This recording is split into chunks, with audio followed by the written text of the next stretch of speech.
rock and roll!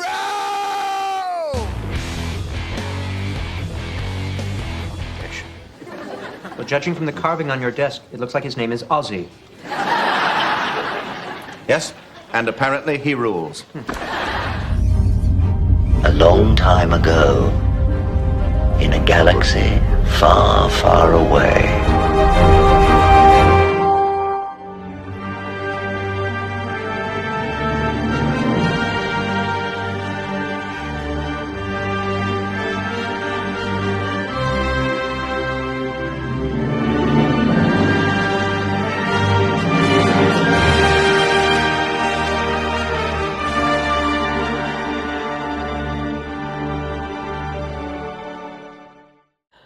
Far be it from me, a former political employee, staffer for Congressman, the House Majority Leader, presidential appointee, to talk about messaging and PR and Disney and Lucasfilm all at the same time. But it seems to me, as we get closer to Mando and Grogu,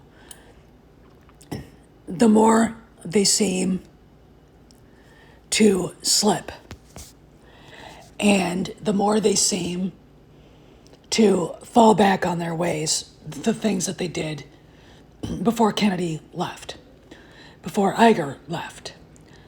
And as you guys know, I don't think Dave Filoni really is in charge at Lucasfilm. I think it's somebody higher up, maybe somebody who works for Disney, or a Shadow Lord.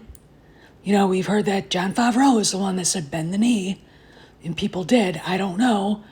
I'm going to go Sparrow on that. I'll defer to somebody on the inside. However, it's like they haven't really learned from the era of this awful. And right now, the entire company, the Lucasfilm Limited, is in a really bad place. The only part of the company that's doing, I think, probably well is ILM, but they work with a lot of other studios creating special effects and digital effects and things like that. It's Lucasfilm itself. It's the storytelling. Yesterday, I complained bitterly about too many women in Star Wars and the fact that Dave Filoni couldn't keep his mouth shut and he had to add Vice Admiral gender studies. You know, you got to ask yourself, is he aware of how unpopular that character really is? No one in their right mind who knows the franchise would ever mention her because outrage follows amongst the fans. Is this a product of him being in the left-wing bubble of Los Angeles and San Francisco, or is he really that disconnected from the fan base, or do they both go together? I think they actually kind of go together. You gotta look at the way the winds have blown. Woke is dead. So why would you mention the most heinous woke character in Star Wars? So we've got this going on. This was Inverse from earlier March, where Tamara Morrison, now you guys remember he had told people to write to Lucasfilm to say that they needed to bring Boba Fett back and blah, blah, blah. And he basically got reprimanded by them. They basically said, we're putting him on the shelf. We may open up the bottle later in the future. Okay.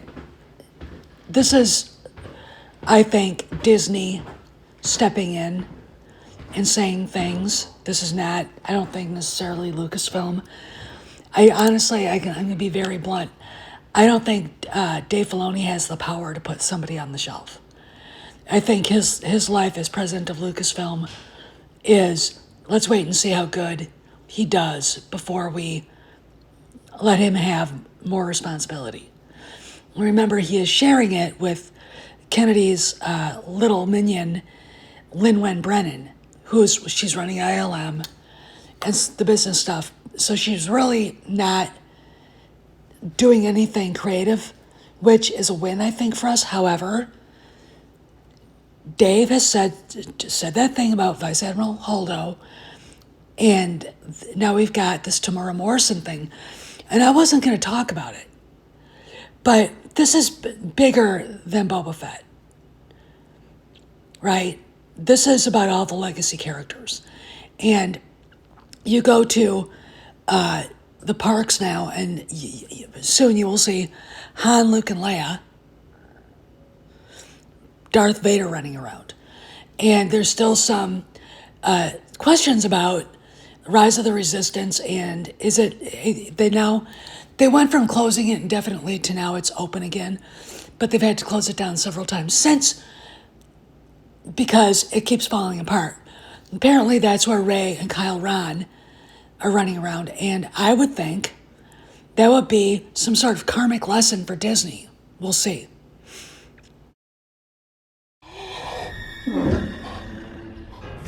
I immediately regret this decision. Boy, that escalated quickly. I mean, that really got out of hand fast. It jumped up a notch. It did, didn't it? Absolutely spectacular design, spared no expense. And we can charge anything we want, 2,000 a day, 10,000 a day, and people will pay it. And then there's the merchandising. And I can personally... Donald, this park was not built to cater only for the super rich. Everyone in the world has the right to enjoy these animals. Sure, they will. I mean, what, we'll have a coupon day or something. Gee, the lack of humility before nature that's being displayed here staggers me. Well, thank you, Dr. Malcolm, but I think things are a little bit different than you and I had feared. Yeah, I know. They're a lot worse. Now, wait a second. Now, we haven't even seen the part yet. Donald, let him talk. There's no reason. No, I want to hear every viewpoint. I really do. Yeah, don't you see the danger, John, inherent in what you're doing here? Genetic power is the most awesome force the planet's ever seen, but you wield it like a kid that's found his dad's gun. It's hardly appropriate to start hurling generalizations. If I may, I'll tell you the problem with the scientific power that you're using here. It didn't require any discipline to attain it. You know, you read what others had done, and you took the next step. You didn't earn the knowledge for yourselves, so you don't take any responsibility for it. You stood on the shoulders of geniuses to accomplish something as fast as you could, and before you even knew what you had, you patented it and packaged it and slapped it on a plastic lunchbox, and now you're selling it. You want to sell it. Well, I don't think you're giving us our due credit. Our scientists have done things which nobody's ever done before. yeah, but your scientists were so preoccupied with whether or not they could, they didn't stop to think if they should.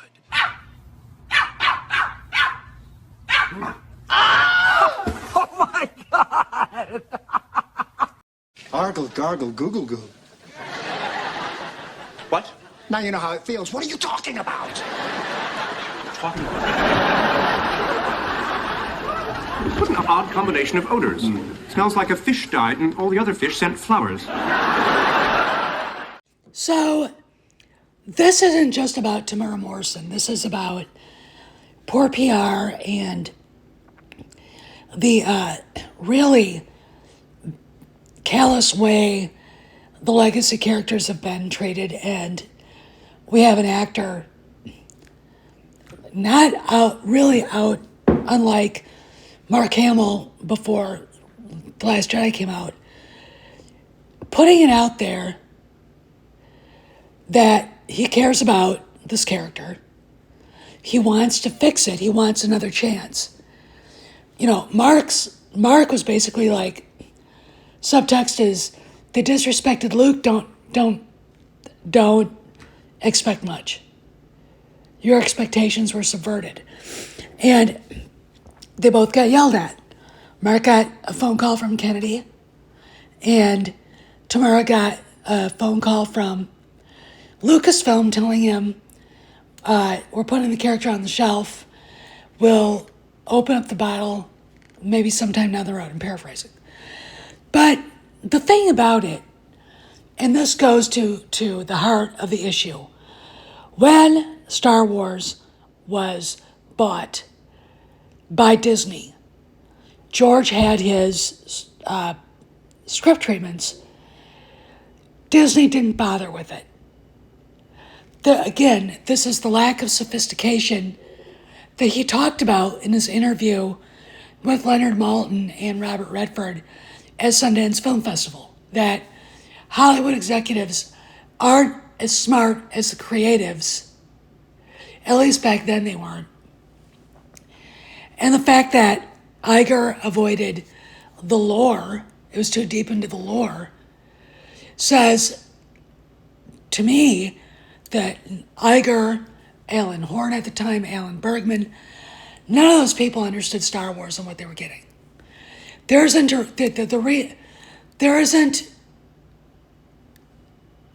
a reason for Star Wars not fitting into Disney's IP galaxy. But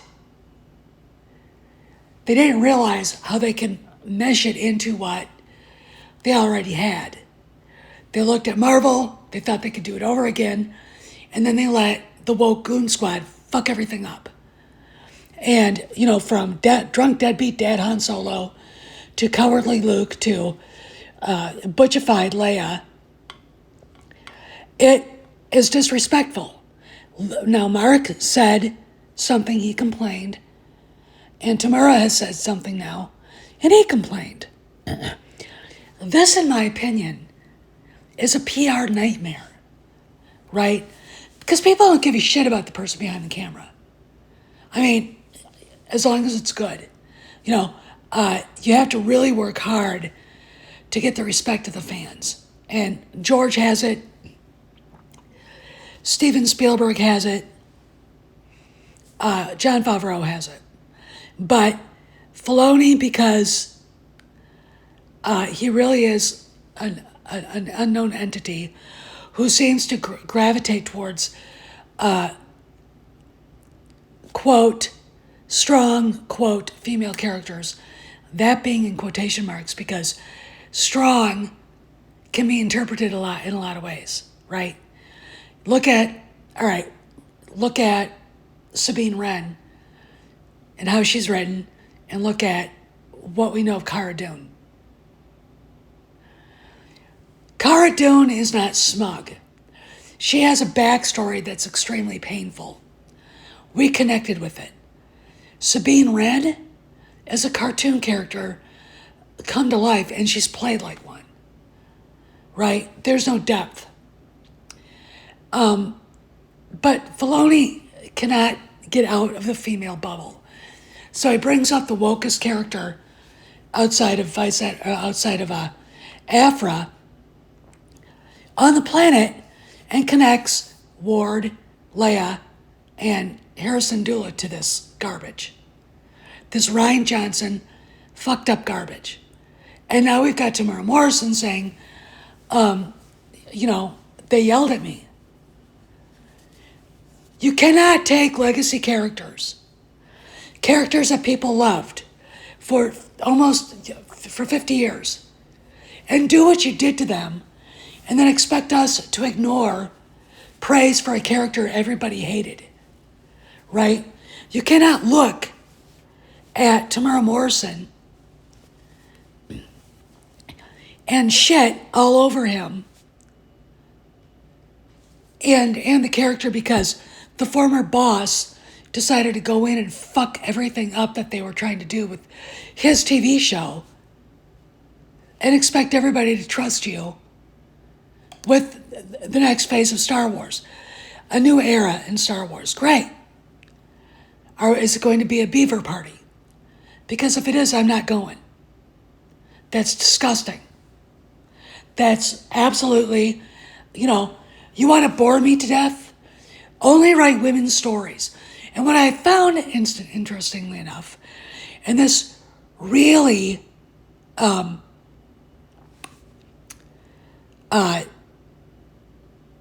kind of upsets me, is that when you look at all of Tales of the Jedi,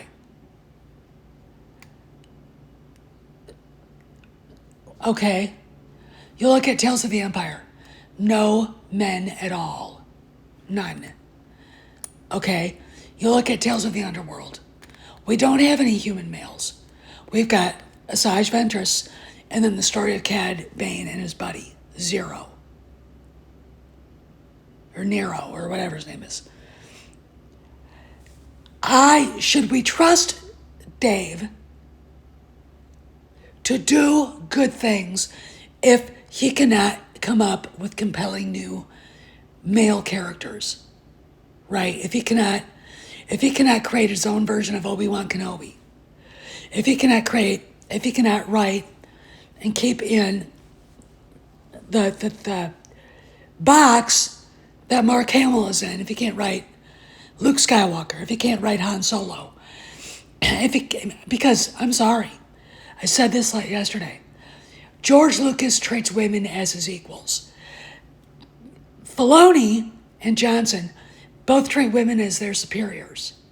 And that's not good for writing great, compelling female characters. The only one that's compelling that Filoni's come up with so far, no, two. Ahsoka and Ventress. Why? Because he had George over his head, watching every movie made. Okay?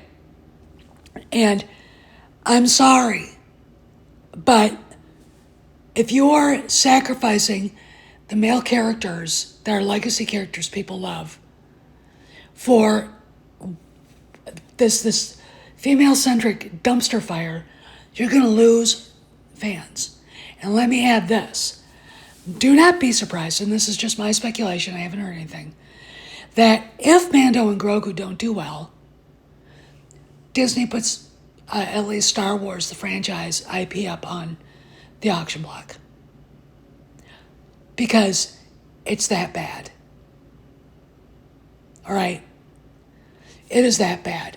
Mando and Grogu don't make good box office. We're in for a long, long disappointing time. Maybe even worse than when Kennedy was running. Period. Because I honestly don't think, when I look at what Filoni said about Haldo, and I look at the way Tamara Morrison's been treated, and the way the other legacy characters have been treated, I don't think Lucasfilm still understands yet the price they're going to pay for doing what they're doing. Period. Again, I am cautiously optimistic about Mando and Grogu. But Filoni, in his excitement and puking out purple-haired bitch face name, does not steady my nerves on this. And the fact that he locked his account on Twitter, just, again, does he not want to hear what the fans want? That would imply he doesn't. I don't know what to do about this. This is Steph sending out. See you around the galaxy.